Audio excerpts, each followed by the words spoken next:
Hello, it's Midday Live on TV3. My name is Efua Tieku. The headlines this afternoon.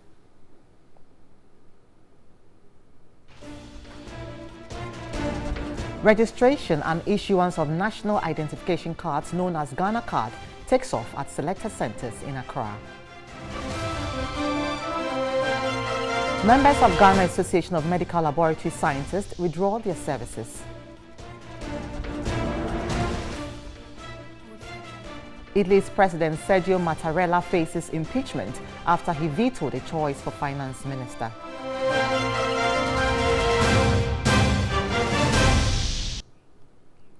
We have details of these and more in the next 1 hour. Do stay with us. Now to our very first story. The registration and issuance of national identification cards known as Ghana Card has taken off at selected centers in the Greater Accra region. Officials of the Jubilee House, Parliament House, Judicial Service as well as security sector institutions, namely Ghana Police Service, Prison Service, Immigration Service, National Fire Service and Ghana Armed Forces are expected to be among the first batch to be registered.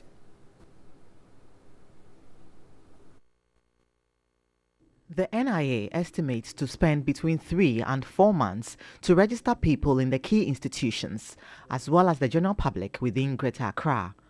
Then the exercise will be extended to everyone living in the Greater Accra region. From Greater Accra, the exercise would move to the Volta, Northern, Upper East, Upper West, Bunahafo, Western, Ashanti, Eastern, Western and Central regions. The exercise is expected to last for 2 months in the Ashanti region, while 1 month will be spent on each of the remaining 8 regions. All Ghanaians are expected to be registered within 1 year. Persons with the right documents who provide right answers to questions will be issued the instant Ghana card in approximately 30 minutes. Anyone who wants to register has to provide basic information, of which one's digital address code is required.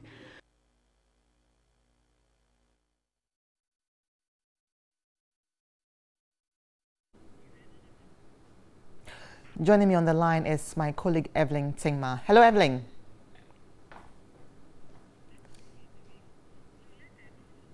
Hello, Evelyn. Can you hear me? The Ghana card registration is expected to start today, and currently where we are now, the headquarters of the NIA, registration officers who are supposed to be in charge of the registration are currently here. They are yet to be deployed. Well, we have spoken with some officials who are saying that there will be a press conference at the Flagstaff House to explain why the delay. So as we speak now, we cannot tell what exactly caused the delay, but we are told that information will be given at a press conference that will be held at the Jubilee House. But we are told that 9 institutions will be taken care of today, and these institutions are the Jubilee House, prisons, police, immigration, Ministry of Defense, Parliament, which will be done tomorrow, Fire Service, the Judiciary and the BNI. So these are the institutions that the registration will kickstart with. But as we speak, like I said, the registration officers are here. They are yet to be deployed to the various centers. And so we were told that the process will start at 8 a.m. But it's 12 and the officers have still not been deployed. And but we are told that that issue will be addressed. They'll be deployed very soon. I also have a colleague and he will be telling us exactly. That was my colleague Evelyn Tingma at the National Identification Authority headquarters. We'll bring you more on that subsequently. Now on to some more stories. And Deputy Minister for Roads and Highway Anthony Kabo this morning reported to the police CID. TV3 sources at the CID disclosed the Deputy Minister was in the company of his legal counsel, Gary Nimako. Anthony Kabo's name was mentioned by the president of the Ghana Football Association, Kwesi Nyantechi, in an alleged case of influence peddling in an investigative documentary by Anas Aremeyao Anas on corruption in football. Anthony Kabo has since left the offices of the police CID headquarters. TV3 will update viewers in subsequent bulletins.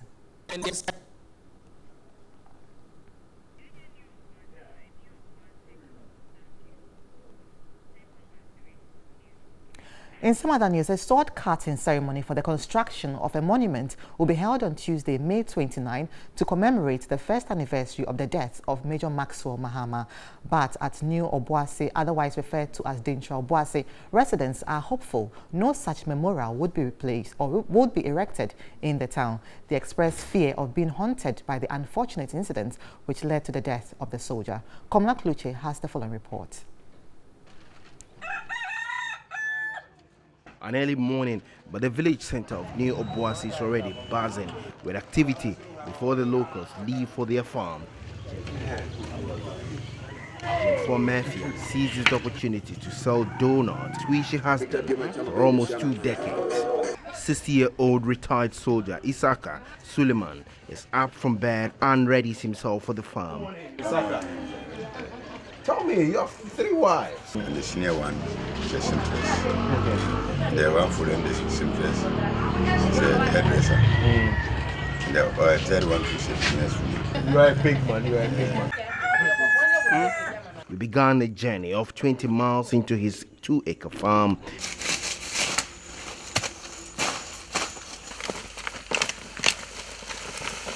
Saka narrates where he was on the day Major Mahama was killed. The whole town was empty. I was left alone with my junior sister in the house. I made my families to leave to Dunkwao. But then, how did you survive yourself? Okay, I was always in the room. I don't come out. I come out once in a while. But did they meet you? When the soldiers came, did they meet you? They meet me. They meet me, but they told me to be in the room. And if anything, I cook in the room, eat in the room there, urinate in the room there. So it wasn't easy. A death that shook the nation, with a battalion of soldiers and police storming the otherwise unknown town of Dintra Obuasi, always called New Obuasi. The accused persons are still on trial, and there are calls from some quarters from the military who will not go on record demanding the erection of a statue in remembrance of the slain soldier. The statue being there, to me, is very, very good. So anytime, even their grandchildren should come out, they should deliver, and then come to the town, they will know that, yes, my old man has done this before. Please leave us alone. We are afraid. Our children will even run when they see it.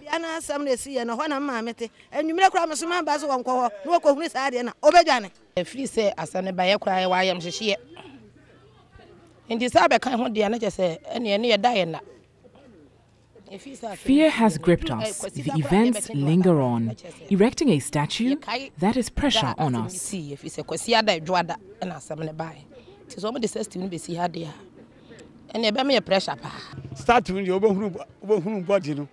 the statue, you recall the body. When we see his body, fear will grip us. This is the spot where Major Mahama died. He finally gave up his life somewhere around this point, exact location in the gutter here where he lost his life. There's been talk about the erection of a monument of the sort, but there's been a divided opinion on it as to whether the family will agree or not. It's 1 year that has not been decided yet, but members of the community, some say it is not necessary because the memory still lives on or still lingers on, and they think that the matter should die its natural death, in as much as it is in court now for judgment yet to be given. Komla Kluche, TV3 News, New Obuasi. Well, meanwhile, one of the acquitted and discharged persons in the Major Maxwell Mahama murder trial, Efia Menu, narrates her ordeal after spending 3 months in police cells. She spoke with Komla Kluche. At 30, Efia assists her mother, who operates a chop bar in the town. I can't tell who did what. They said I look like the lady who lit the matches. The scars on my body tells how I was treated.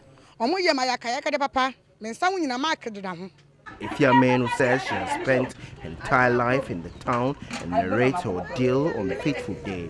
She was one of those arrested in connection with the murder of Major Maxwell Mahama and regrets that fateful day. Actually, no, I must see you on the boy to you. Some man can't crumble with you. And on my dear son bound, say.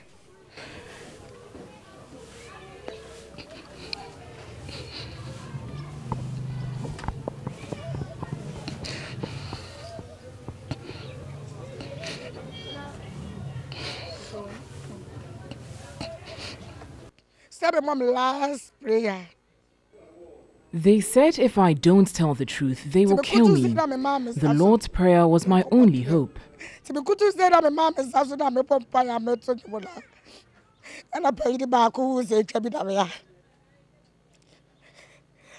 It was then they saw the mark on my arm and compared.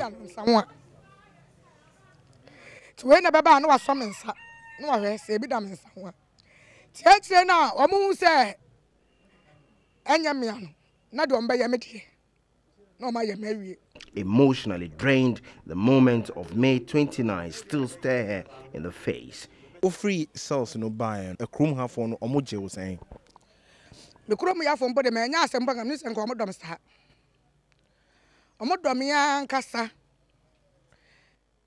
I was hardly accepted by my community, who showed me love with tears flowing. Buy him per year, see Armocran and Yagro. Where about the Sunday Besham, when about the Sunday Besham, no, my word to me, Chromia for dear. The one maybe the assistant on Yaka. Kofi Bedu was caught up in a swoop by a combined team of army and police personnel on May 30, a day after Major Maxwell Mahama was killed. In hindsight, his memory of that fateful day still haunts him.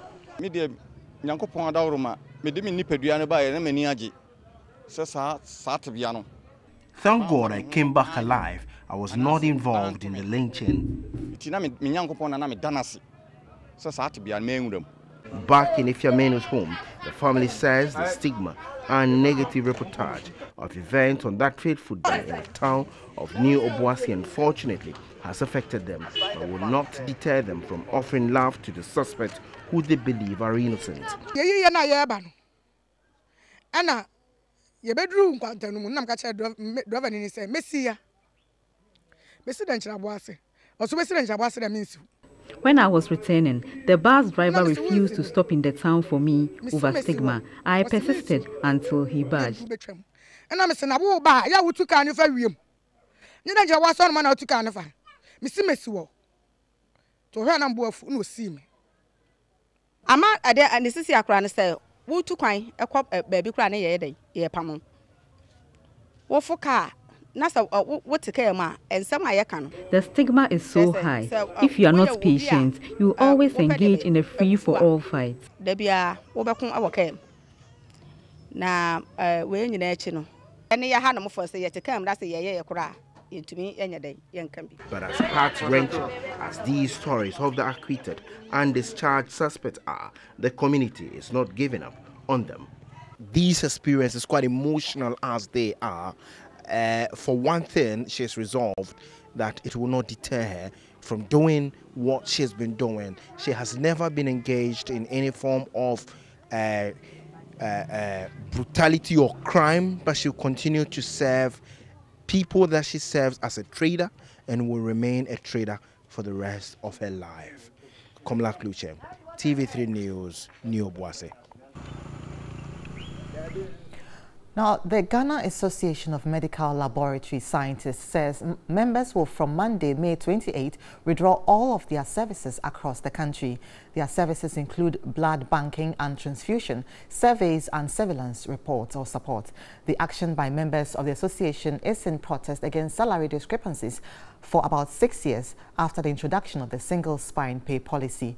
The medical laboratory scientists partially withdrew some services on Monday, May 21, but a statement signed by President of the association, Dr. Ignatius Awinobono, stated it has altered its roadmap following alleged life-threatening intimidation from some medical superintendents and directors.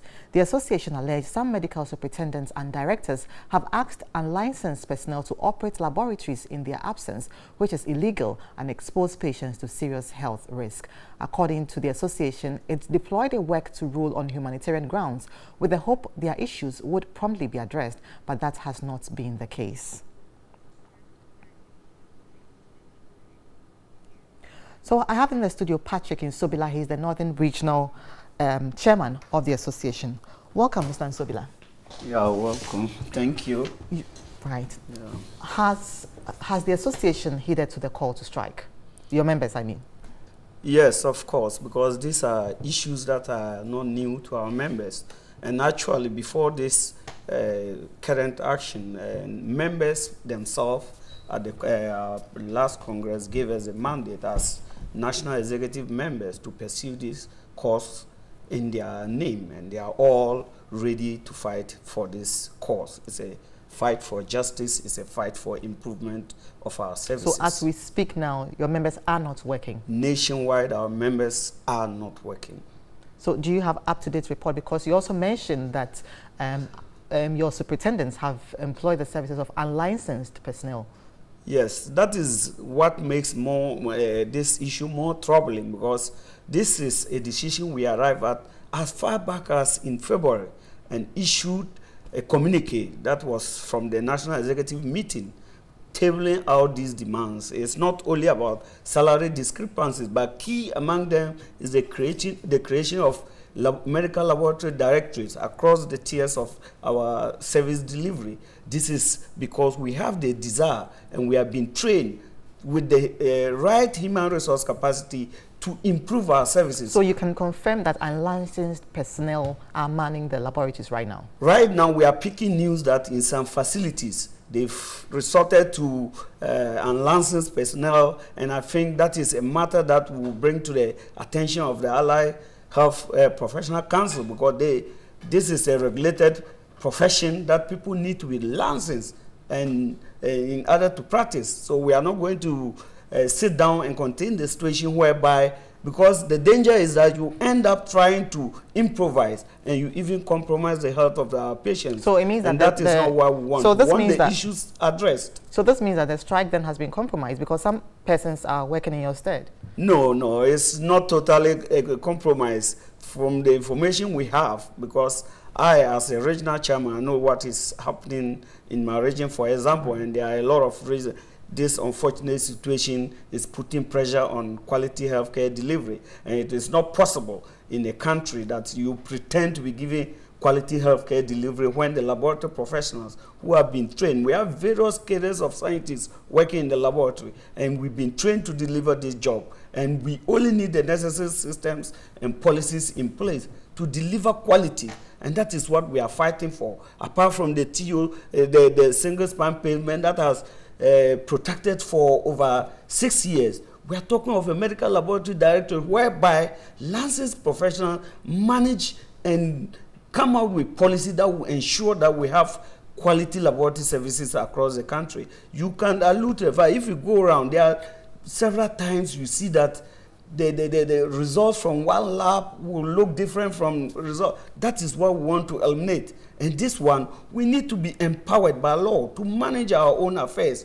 And to add to that, we need a separate account, because in the lab, it is not just about personnel. We use equipment and inputs to operate those equipment. If we don't have money to continue retooling, it will come to naught. You see that today you are doing tests all right, the following day your sort of reagent or an equipment is breaking down, and central management will say, oh, no money. We need to be represented in central management, be part of the decision. So, Mr. For healthcare, we are a pivotal pillar in quality healthcare. Right. Let so nobody pretend. You have listed all these, but Yeah. what is it that will take you back to the lab? Is it all these, or perhaps if some of these? Yes, we know some of them will take time, but we need pragmatic steps.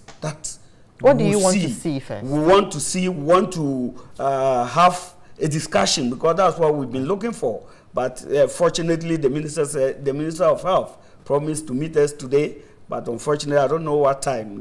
But that's the news we had.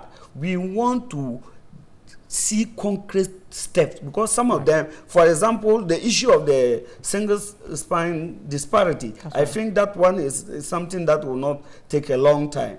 And mind you, we are not asking for somebody to convince Eve not to take the apple. We are just asking for proper policies to run the system and give quality care. It doesn't make sense to train people, give them the knowledge, and you resource them to underperform. And that is why we have identified key problems and we want them addressed so that we can give quality health care to our citizens. That is why we don't want to continue this inconsistent service delivery.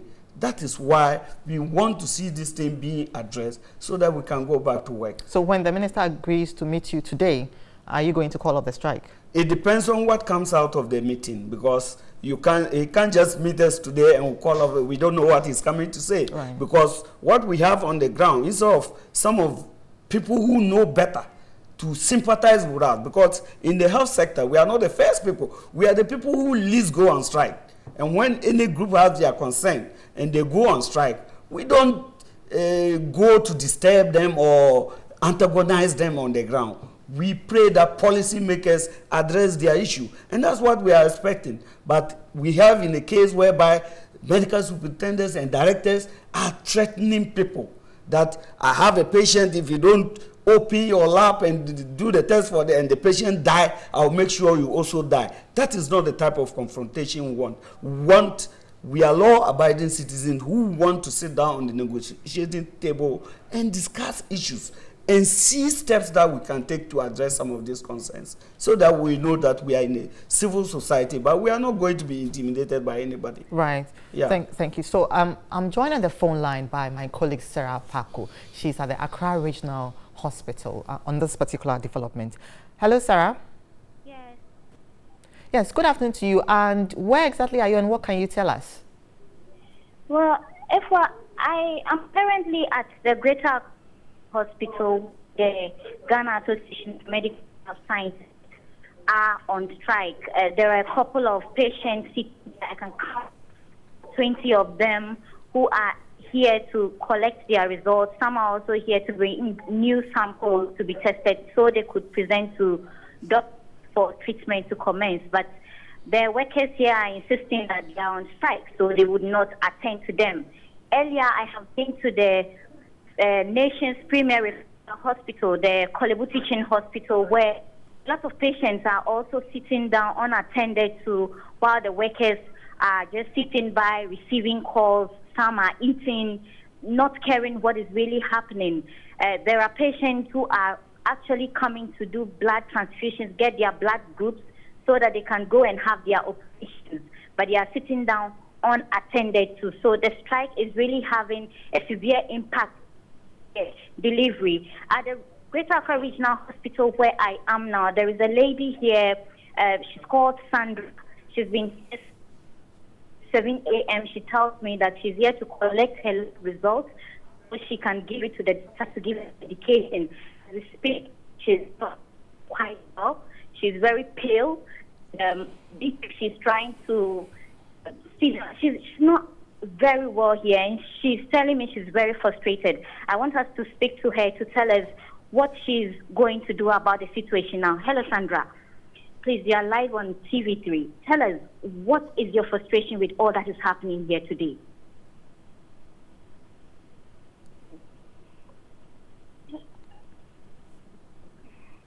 I'm not feeling. Right, so we have lost Sarah there, but that was Sarah Paco at the Accra Regional Hospital. So, Mr. Sobila, you did hear what she said. This is quite troubling.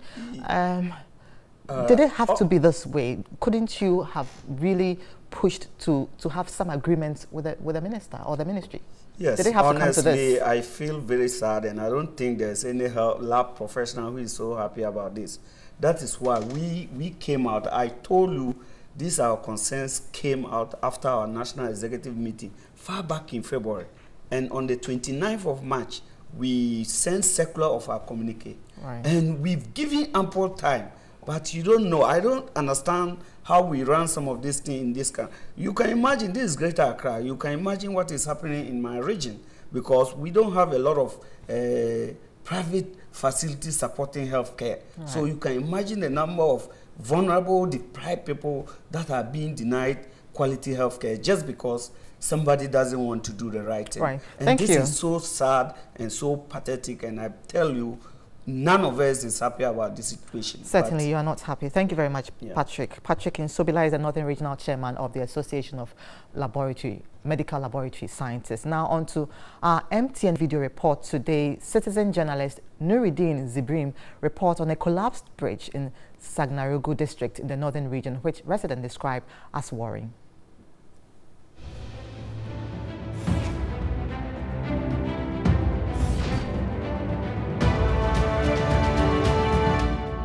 The contractor is not being able to fill the gate for the usage of the route. So people are suffering because as a result of this bridge. So we are appealing to the authority that they should come to our aid and help us. Because when it is rain, in fact, we are suffering. If you are in town and it is rain and you cannot go back to your house, you have to sleep at town. My name is Isabella Nuriti.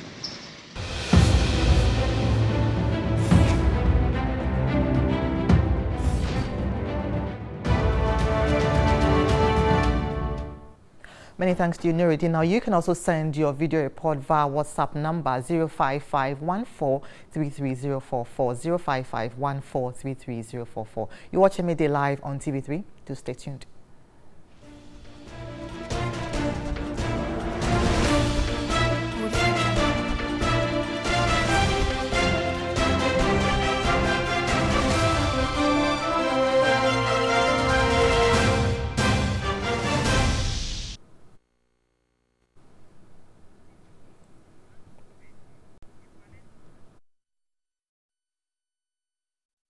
Back to the news, and members of the Concerned Drivers Association and True Drivers Union have increased their transport fares by 10% effective today, Monday, 28 May 2018.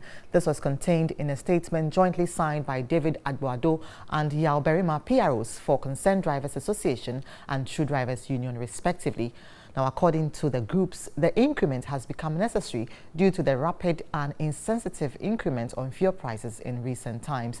The group said they are left with no option than to share this unwarranted burden put on us by the government with our customers, and have called on passengers to cooperate with the drivers in this regard.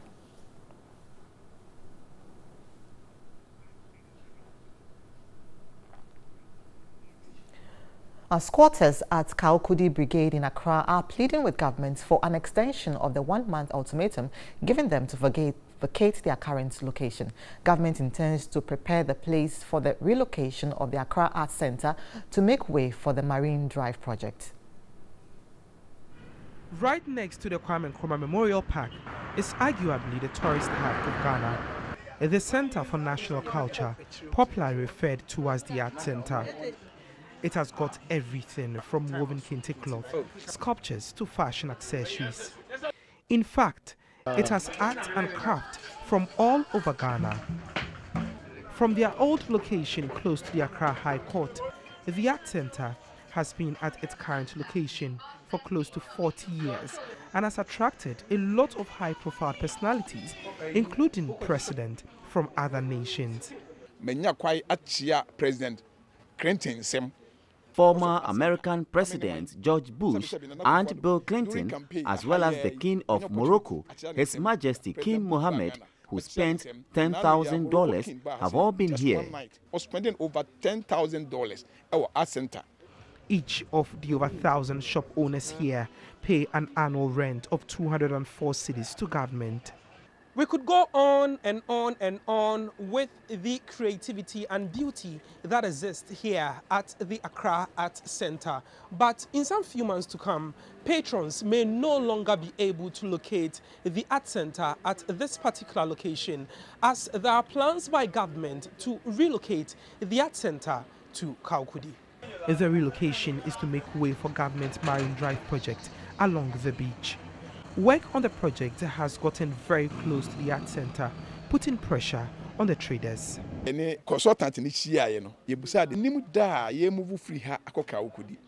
a meeting with the consultant, we expressed our fear, but he assured us that they will not move us till Kaukudi is ready for relocation.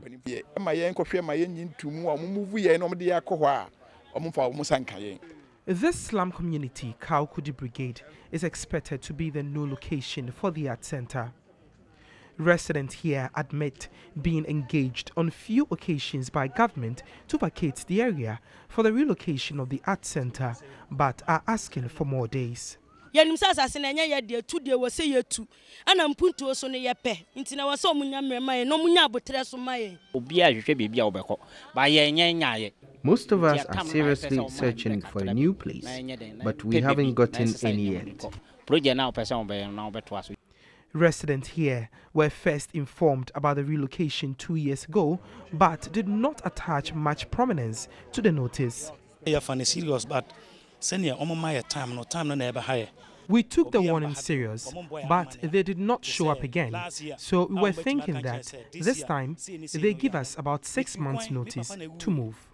We observed the deadline by the Accra Metropolitan Assembly for residents here to relocate had expired. The squatters, some of whom have stayed close to 10 years, have up to the end of this month to relocate. The traders at Art Center fear not all of them would be accommodated here due to the small land size. We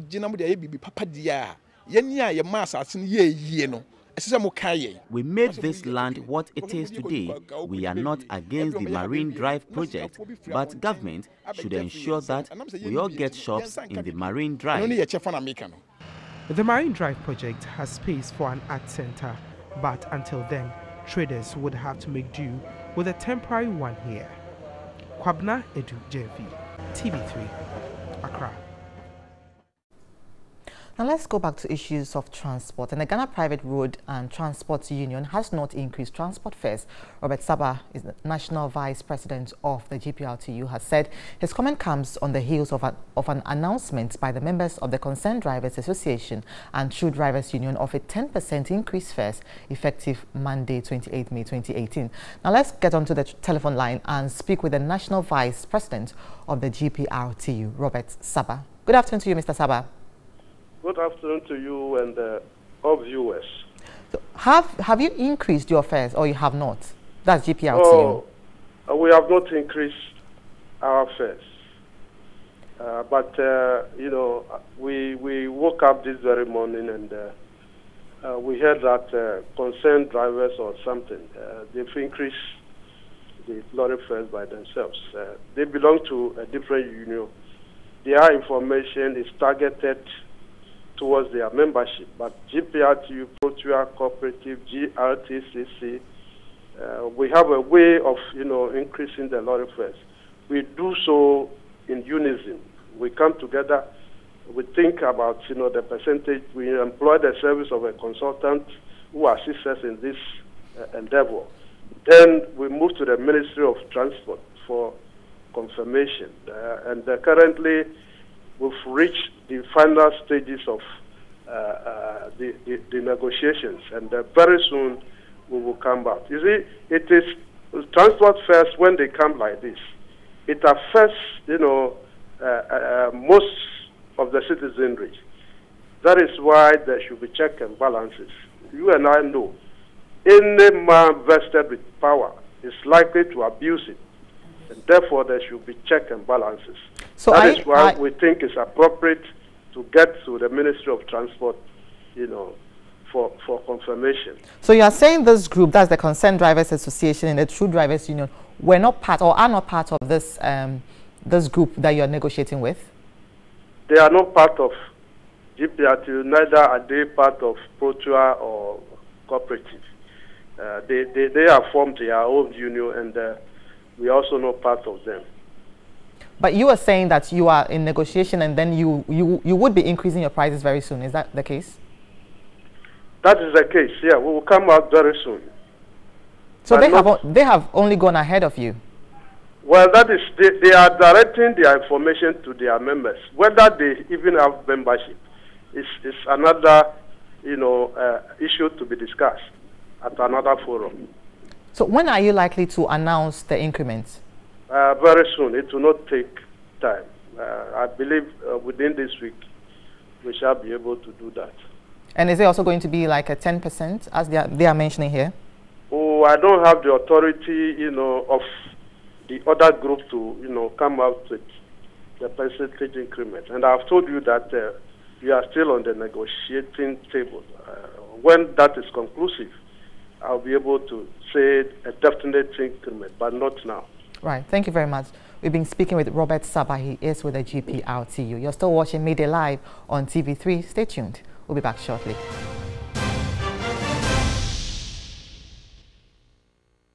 We have international news coming up shortly.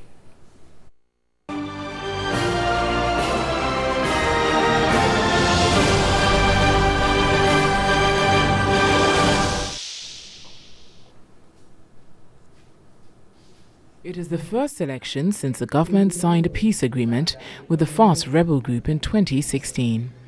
The deal has polarized political opinion across the country. Mr. Duke has opposed the peace deal, saying it is too lenient on the FARC.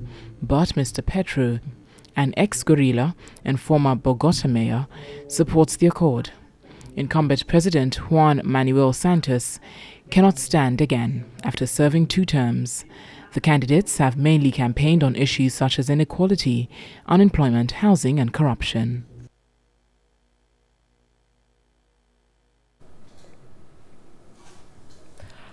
Entertainment news is up next.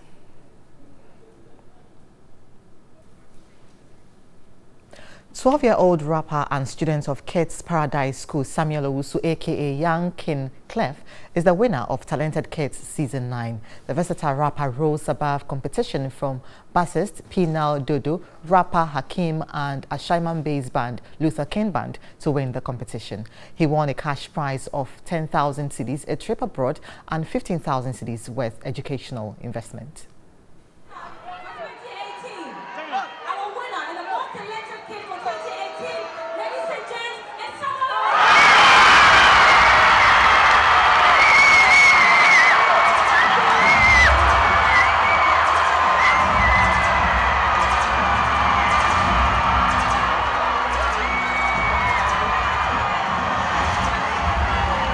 Thank the Almighty Lord for giving me this opportunity to express myself in the whole of Ghana.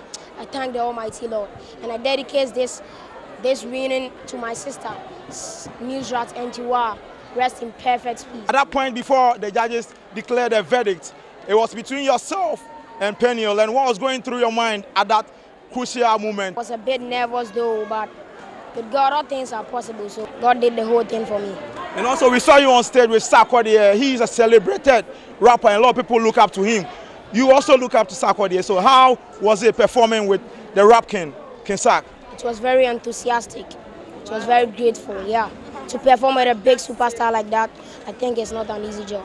Right. And the package at stake, 10,000 cedi, you have educational trip, you also have an investment fund to support your education. And when you think about this whole package, the money, the fact that you'll be traveling outside and you're having a whole investment to support it, what does that make you feel? It makes me feel great. Great, very, very, very great.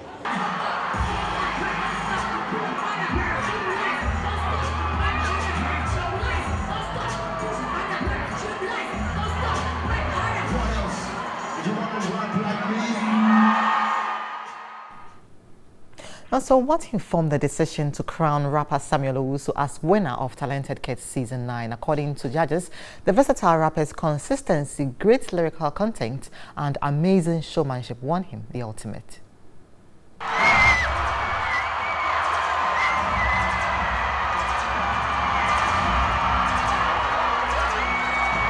And Samuel Owusu succeeds.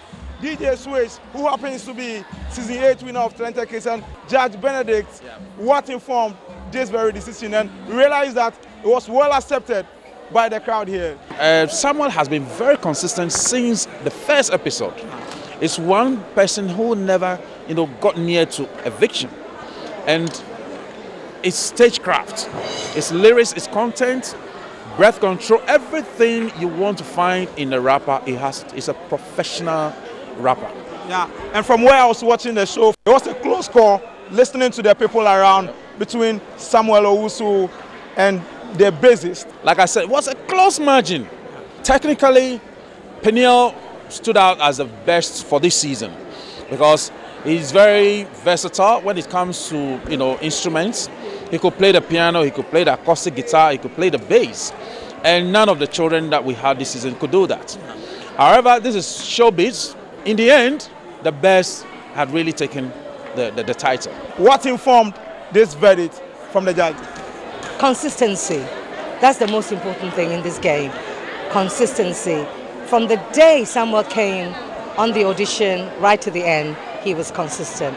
Always brought different things to his game. So, you know, we saw it was a bit difficult getting to the end because Pernell, there's no other child in this whole group that could play the instrument the way he did. So he made it very tight. Samuel was a performer. He was a professional and all right. For a small boy like that, we had to give it to him.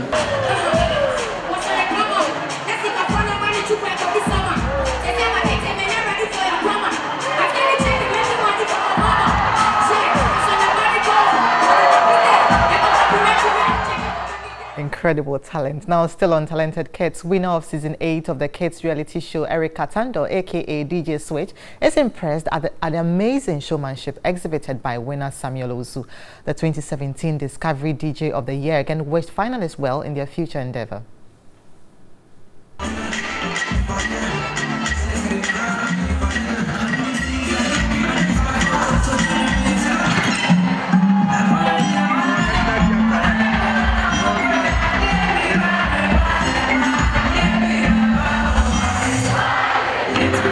So they declared Samuel Osu as the winner. You were the defending champion. And what do you make of Samuel Osu's talent? That was very great. I mean, everybody was a winner, but the judges chose their winner, and that's great. I have to tell him that was a great job that he did. Everybody knows, I think most of the fans knew he was going to be the winner, but from the way when we mentioned he was a winner, he never smiled, but he's feeling it in his soul. And you like his attitude on stage? Yeah. All right, and tonight we also saw you give an amazing performance.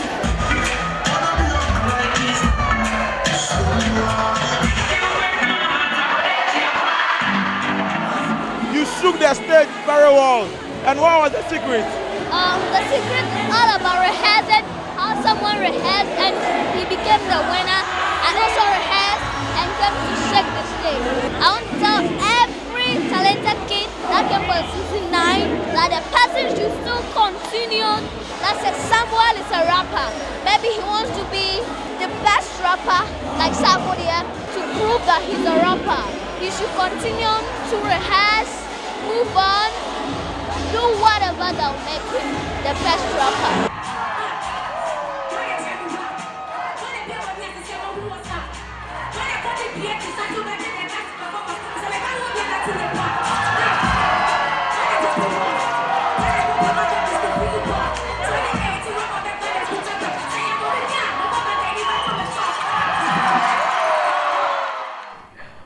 Meanwhile, fans of Samuel Owusu could not hold back their joy as the 12-year-old was declared winner of the competition.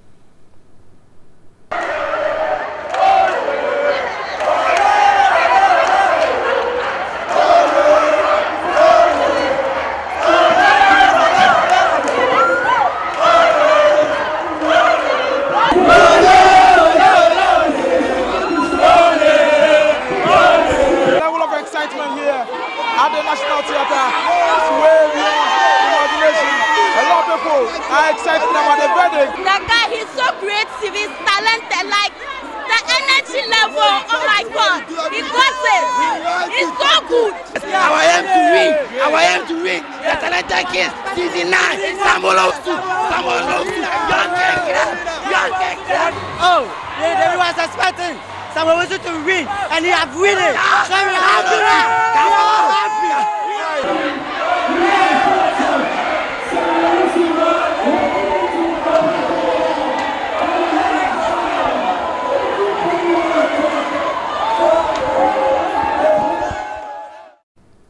On that exciting note, we end Midday Live on TV3, but before we go a look at the top stories and the registration and issuance of national identification cards known as Ghana Card yet to take off at selected centers in Accra.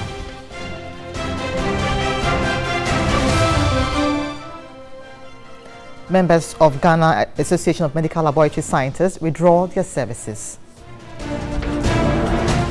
And Italy's President Sergio Mattarella faces impeachment after he vetoed a choice for finance minister.